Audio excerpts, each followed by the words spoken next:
Happy New Year and welcome back to G2G. I am so excited to start a new year with you guys. So my New Year's goal is to meet more friends like you. Speaking of meeting new people, this reminds me of our theme this week. So our theme this week is connection. Now that's a big word, friends. Do you think you know what it means? Pause here to discuss with your classmates what you think connection means. Connection is a word we use to describe when two or more things are put together. And in our case, connection means when two or more people have a friendship or relationship to each other. So a great way to think of it is as a chain. So when we make a connection, one part of our chain links to another part. And the more connections we have, the longer our chain gets.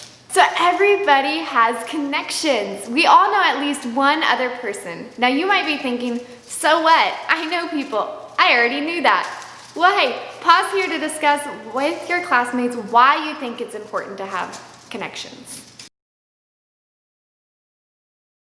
When we stay connected to people, we feel less alone. And when we do life together, we never have to go alone, and we can even have fun doing it.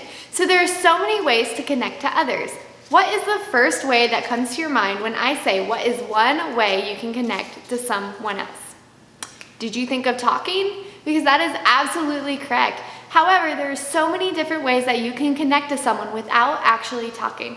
Our story for this month is a little bit different. So this month's story is about a little boy and his class, and they run into a small problem. So pay close attention to what happens in our story as they find a new way to build connections. Hi, I'm Allison Walden, and I am going to be reading you a story today, and it is The Invisible Boy by Trudy Ludwig, illustrated by Patrice Barton. When I forgot to tell you, in the next video, you will see my kids, Hadley and Hampton. The Invisible Boy. Can you see Brian, the invisible boy? Even Mrs. Carlotti has trouble noticing him in her classroom. She's too busy dealing with Nathan and Sophie. Nathan has problems with what Mrs. Carlotti calls volume control. He uses his outside voice inside way too much. Sophie whines and complains when she doesn't get her way. Nathan and Sophie both take up a lot of space. Brian doesn't. When the bell rings for recess, Micah and JT take turns choosing kids for their kickball teams. The best players get picked first. Then the best friends of the best players. Then the friends of the best friends. And only Brian's left. Still waiting, still hoping. JT glances in Brian's direction, and just as quickly, he looks away. We've got enough players for each team, he tells the others. Let's play ball. In the cafeteria, Madison and her friends talk about her birthday party. The rope swing over the pool, that was awesome, says JT. Yeah, so was the water slide, adds Fiona. That was the best pool party ever. I'm so glad you guys had fun, says Madison. Everyone did have fun, except for Brian. He wasn't invited. At choosing time while the other kids play board games and read, Brian sits at his table doing what he loves to do best. He draws fire-breathing dragons scaling tall buildings. Thank you for toasting my marshmallow.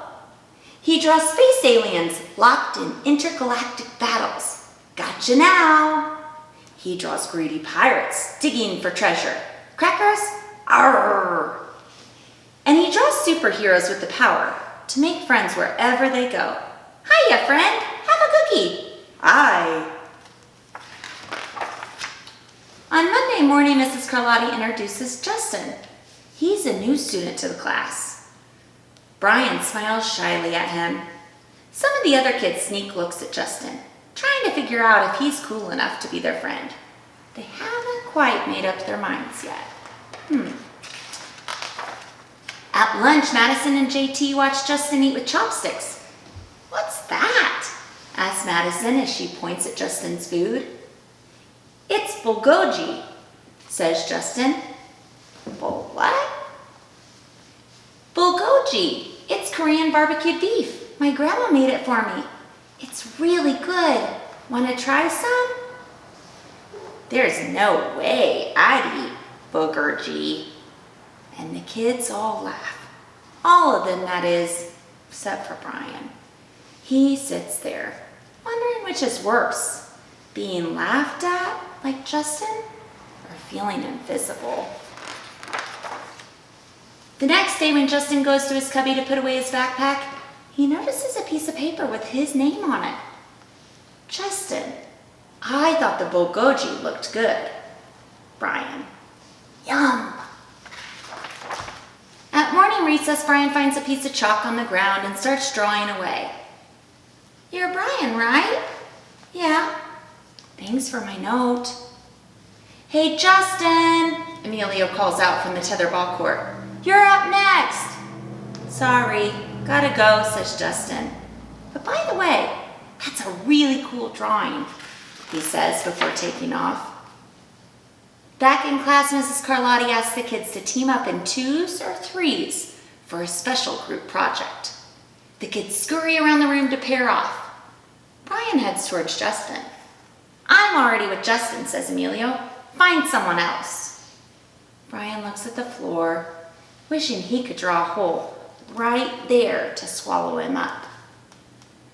Mrs. Carlotti says we can have up to 3 people in our group. We're only 2. Come on, Emilio. Let him work with us. Okay, I guess. Mrs. Carlotti gives the class directions for the project. Your assignment is to work together to write a story about what you see in this photograph. Use your imaginations and have fun. Whoa, cool, says Emilio. What kind of people you think would live in houses like that? I don't know, says Justin, but I bet Brian could draw them to go with our story. Brian smiles, and he takes out his lucky pin.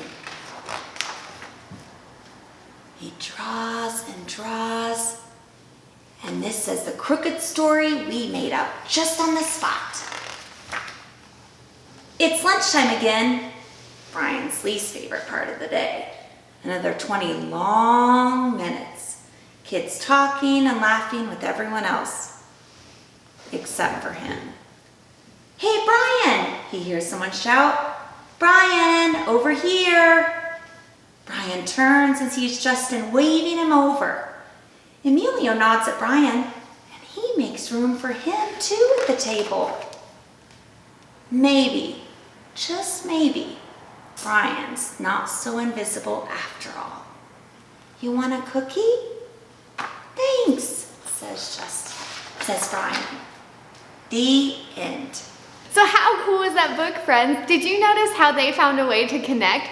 So now is your chance to be creative. Take the time to pause here and discuss with your classmates some different ways that you are able to connect with someone else without actually speaking to them. So I bet you came up with some really cool ways to connect with others because there are so many different ways, such as writing letters, drawing pictures, waving, smiling, high-fiving, hugging, or even painting windows at a nursing home. So there are so many cool things that you can do to make a connection with someone else. Now you're going to use some of those ideas that you came up with in our challenge for the day, which starts right now.